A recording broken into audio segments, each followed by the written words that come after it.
Bienvenue sur Africa 24 dans cette nouvelle édition du QG News. Au sommaire de l'actualité, les aéroports algériens en état d'alerte maximale, des mesures de sécurité instaurées dans le sillage de la saisie au mois de janvier dernier de 300 kg de cocaïne à Bourg-Médès dans le nord du pays.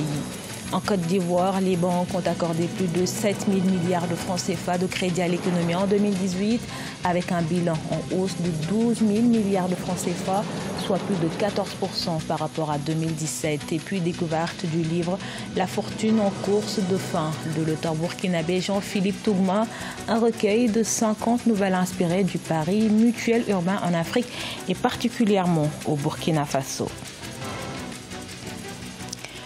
Renforcement du contrôle des voyageurs, renforcement également du service de sécurité. En Algérie, l'ensemble des aéroports sont en état d'alerte maximale. Des mesures prises face à l'augmentation du trafic de drogue dans le pays. En 2018, il était en hausse de plus de 49%. Vinanoda. En Algérie, les aéroports de tout le territoire national ont été placés en alerte maximale et les contrôles de sécurité y ont été renforcés. La cause, le trafic de drogue. Ces mesures de sécurité ont été instaurées suite aux saisies de 300 kg de cocaïne à Bourg-Médès. Les services de sécurité veillent à ce que les personnes visées par les enquêtes ne quittent pas le territoire national. Un pays qui est réputé pour être le pays qui permet le trafic de drogue n'est pas un pays qui a une bonne réputation.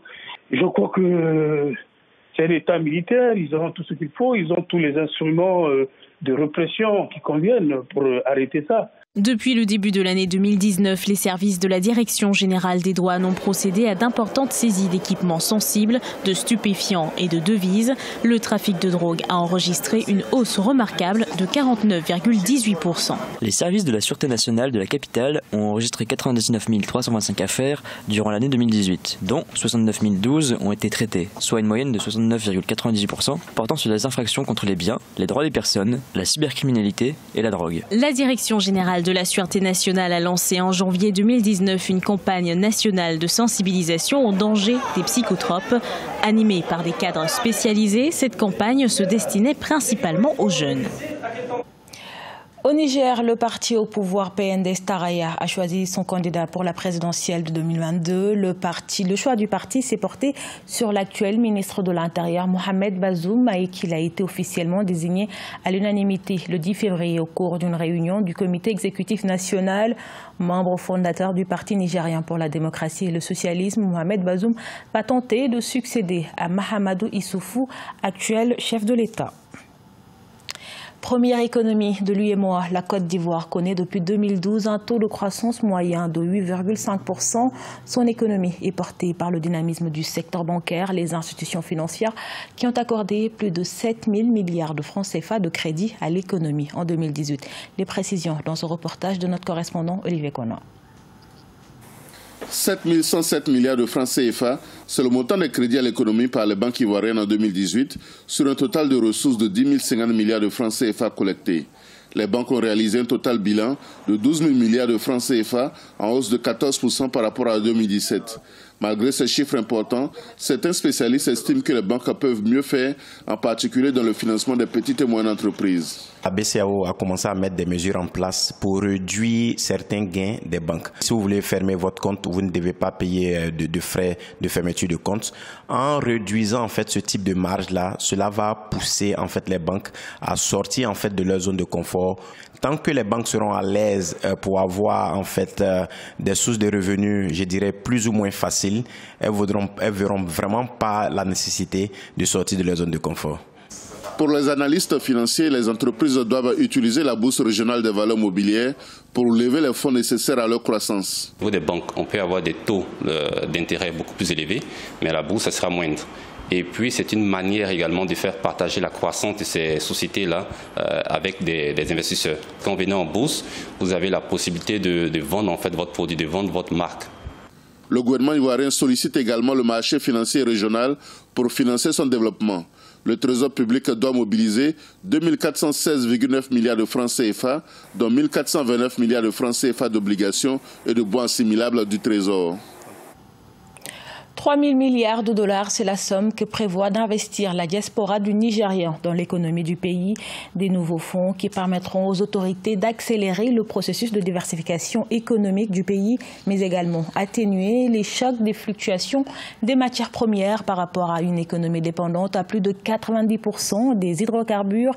Les secteurs de l'agriculture, de l'énergie, des mines et du transport devraient monopoliser la plupart des nouveaux financements. Malgré les sensibilisations et les instruments juridiques mis en place, les mutilations génitales des filles perdurent au Tchad.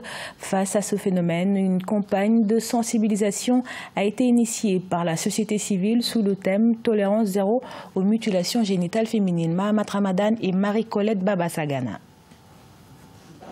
Au Tchad, environ 40% des jeunes filles ont subi des mutilations génitales malgré les conséquences sanitaires qu'engendre ce phénomène d'après un récent rapport de l'UNICEF. Pour lutter contre ce fléau, les organisations de la société civile ont organisé du 6 au 10 février 2019 une vaste campagne de sensibilisation contre l'excision des filles. Pourquoi les gens le pratiquent? Parfois c'est par habitude, par suivisme, je dirais même par ignorance. Et comme ils disent que c'est dans leur culture, ils ne cherchent pas à comprendre pourquoi ils le font. Il m'est déjà arrivé de faire mes enquêtes et de poser des questions pourquoi elles pratiquent l'excision. La seule réponse, c'est on le fait parce que les ancêtres l'ont fait, c'est tout. Selon les organisateurs de la campagne, les mutilations génitales provoquent les infections des organes génitaux qui peuvent être à l'origine de stérilité. Mais en dépit de l'existence de plusieurs lois pour lutter contre ce fléau, ce phénomène associé aux rites et aux traditions persiste à travers le pays. L'État a mis ces outils en place, donc ils doivent les utiliser. Mais ils ne les utilisent pas pour des raisons qu'eux seuls peuvent connaître.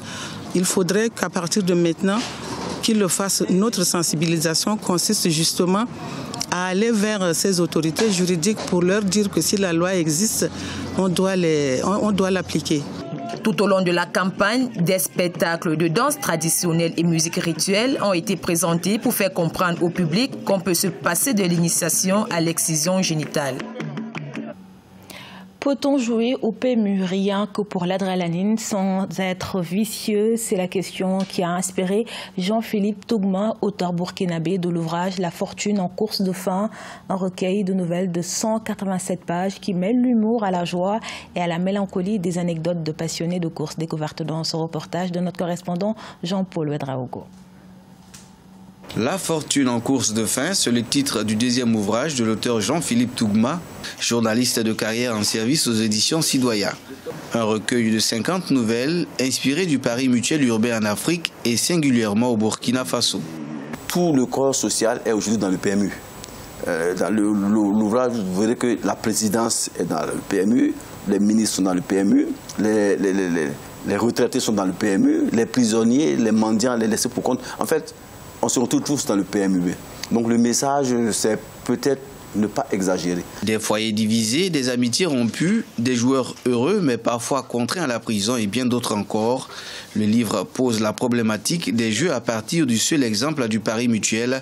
Jean-Philippe Tougma estime que l'avènement de ce jeu dans le contexte du programme d'ajustement structurel au cours des années 80 a contribué à redonner de l'espoir à de nombreuses familles africaines.